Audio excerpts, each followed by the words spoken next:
Hello everyone, welcome to the Guruji channel. हम आव्यूह पढ़ रहे हैं और आव्यूह की प्रश्नावली 3.3 में हमने क्वेश्चन नंबर 8 तक पढ़ लिया है और आज हम क्वेश्चन नंबर 9 पढ़ेंगे। इसमें कहा जा रहा है यदि a is equal to 0 A B minus A 0 C minus B minus C 0 तो 1/2 a प्लस ए डैश तथा 1/2 a माइनस ए डैश ज्ञात कीजिए। तो सबसे पहले हमें क्या करना पड़ेगा, जो दिया गया है ए इज इक्वल टू उसको नोट करना पड़ेगा। तो क्वेश्चन नंबर 9 और इसके बाद एक्सरसाइज नंबर 3.3 है और इसमें दिया गया है कि ए इज इक्वल टू है 0 A B minus A 0 C minus B minus C 0 और उसके बाद इसमें नंबर फर्स्ट कहा जा रहा है कि 1/2 ए प्लस ए डैश ज्ञात कीजिए। देखिए इसमें डैश लगा हुआ है, डैश का मतलब परिवर्त पहले ज्ञात करके और उसके साथ जोड़ देंगे। तो a प्लस ए डैश पहले निकाल लेते हैं, फिर दोनों पक्षों में 1/2 से गुणा कर देंगे तो 1/2 a प्लस ए डैश निकल जाएगा। उसी प्रकार से a माइनस ए डैश निकाल लेंगे, 1/2 से दोनों पक्षों में गुणा कर देंगे तो हमारा 1/2 a माइनस ए डैश निकल जाएगा। तो सबसे पहले इसमें हमें क्या करना है, हमें निकालना है 1/2 A plus A dash is equal to कितना आएगा। हमें निकालना है a minus A dash is equal to कितना आएगा। सबसे पहले हम लगाते हैं क्वेश्चन को, फर्स्ट को पार्ट को। यहाँ पर a प्लस ए डैश की ज़रूरत पड़ेगी तो सबसे पहले a डैश निकाल लेते हैं जो कि दोनों में काम कर जाएगा। ए डैश का मतलब होता है परिवर्त करना और परिवर्त का मतलब होता है कि सभी पंक्तियों को स्तंभ में परिवर्तित कर दिया जाए। तो पहली पंक्ति है 0 ए बी, दूसरी पंक्ति है माइनस ए 0 सी, तो दूसरे पंक्ति को दूसरा स्तंभ बनाया गया, तीसरी पंक्ति को बनाया जाएगा तीसरा स्तंभ। तो इस तरीके से हमारा ए डैश यानी कि ए का परिवर्त कंप्लीट हो जाता है। अब इसके बाद हम a प्लस ए डैश निकालेंगे तो यहाँ लिखेंगे a plus A dash is equal to A लिखा है तो सबसे पहले a का वैल्यू रखना पड़ेगा। तो a का है 0 a, उसके बाद b, फिर इसका है माइनस ए 0 सी, फिर उसके बाद है माइनस b माइनस सी 0। ये हमने a का मान रखा, फिर प्लस लगा है प्लस लगाएंगे और इसके बाद यहाँ पर रखेंगे a डैश। तो a डैश है 0 माइनस ए और उसके बाद है माइनस बी और उसके बाद है a 0 माइनस सी और उसके बाद है b c 0। अब क्या करेंगे, दोनों को हम जोड़ देंगे क्योंकि बीच में प्लस का निशान लगा हुआ है। तो यहाँ पर है 0, यहाँ पर है प्लस, यहाँ पर है 0, तो 0 प्लस 0 हो जाएगा कितना 0। यहाँ पर है a, यहाँ पर है प्लस, यहाँ पर है माइनस, तो प्लस माइनस होता है माइनस। तो पहले a लिखेंगे, प्लस माइनस हो जाएगा माइनस और a वैसे नोट कर देंगे। यहाँ पर है b और उसके बाद plus minus, plus minus minus और b वैसे नोट कर देंगे। यहाँ पर है माइनस a प्लस और यहाँ पर रहेगा a और उसके बाद यहाँ 0 प्लस 0, 0 प्लस 0 होता है 0। यहाँ पर c प्लस, तो यहाँ पर c और प्लस माइनस हो जाएगा माइनस c और उसके बाद यहाँ पर हो जाएगा माइनस b प्लस यहाँ से, फिर यहाँ पर प्लस b माइनस c और उसके बाद प्लस यहाँ पर हो जाएगा c और 0 प्लस 0 हो जाएगा 0। a plus A dash is equal to, यहाँ पर देखेंगे यहाँ 0 a minus A 0 b minus B 0 minus A plus A 0 और यहाँ पर 0 और उसके बाद c minus C 0 minus B plus B 0 minus C plus C 0 और यहाँ पर हो गया 0। तो हमने निकाला a प्लस ए डैश चाहिए कितना 1/2 a प्लस ए डैश, तो दोनों पक्षों में हम 1/2 से कर देते हैं मल्टीप्लाई। दोनों पक्षों में 1/2 से मल्टीप्लाई हुआ तो ये बना 1/2 a प्लस ए डैश और उसके बाद 1/2 का सब में मल्टीप्लाई कराएंगे तो सब का बटे कितना हो जाएगा 2, तो 0 का बटे 2 करेंगे तो 0/2, फिर भी सब जितने अवयव हैं सबका बटे 2, तो 0/2 0/2 0/2 0/2 0/2 0/2 और 0/2। तो इस प्रकार से 0 में जिससे भी भाग होता है वह 0 ही आता है तो यहाँ पर 0/2 का मतलब होगा 0, 0/2 का मतलब 0, 0, 0, 0, 0, 0 और ये भी हो गया 0। तो इस तरीके से हमने निकाला 1/2 a प्लस a डैश का मान। अब निकालेंगे 1/2 a माइनस a डैश का मान। तो सबसे पहले a माइनस a डैश निकालते हैं, उसके बाद 1/2 से दोनों पक्षों में मल्टीप्लाई कर देते हैं।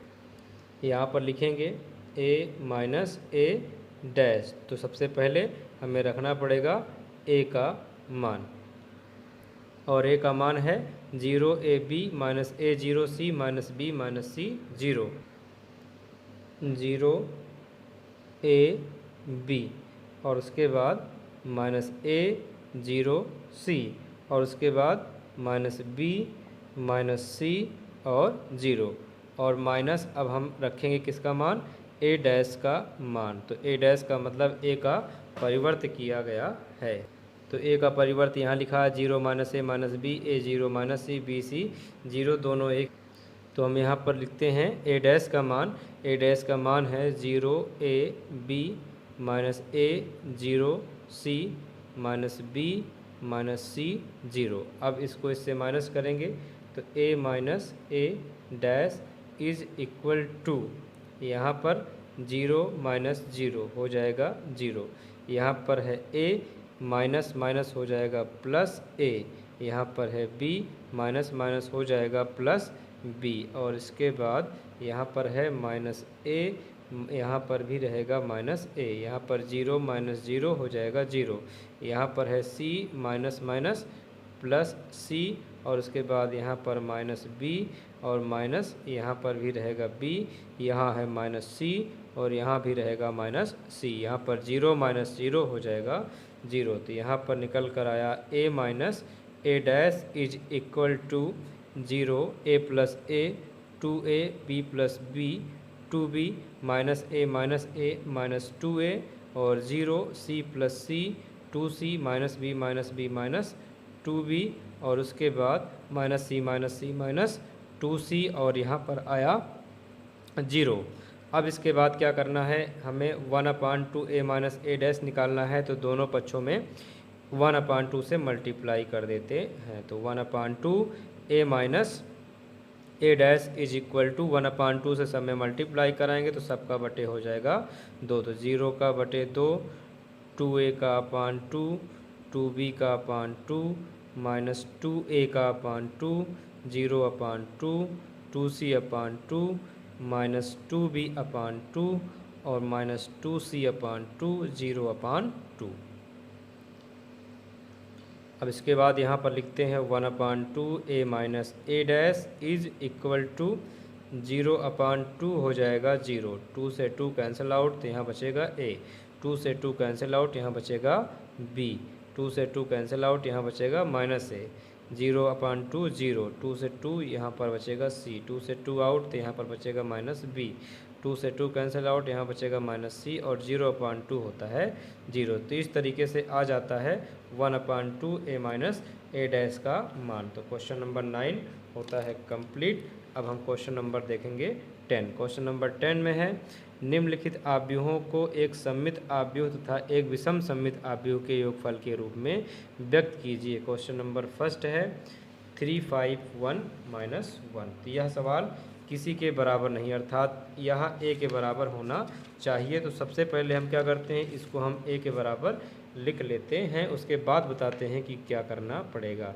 क्वेश्चन नंबर 10 का फर्स्ट a के बराबर नहीं है तो पहले मान लेते हैं, माना a is equal to 3, 5, 1 minus 1। तो यहाँ पर लिखेंगे 3, 5, 1 माइनस 1। अब बताते हैं करना क्या है। इसमें यह लिखा है निम्नलिखित आव्यूहों को एक सममित आव्यूह तथा एक विषम सममित आव्यूह के योगफल के रूप में लिखिए। तो हमने इसके शुरुआत में प्रश्नावली के सममित आव्यूह और विषम सममित आव्यूह के योगफल को पढ़ाया, बताया कि उसमें किस प्रकार से लगाना पड़ता है। कोई आव्यूह अगर a है तो उसमें p जो होता है वो सममित आव्यूह का योगफल होता है और q जो होता है वो विषम सममित आव्यूह का योगफल होता है। जहाँ पर p को हमें सममित आव्यूह दिखाना पड़ता है और p को क्या दिखाना पड़ता है, सममित आव्यूह है, और q को दिखाना पड़ता है कि यह विषम सममित आव्यूह है।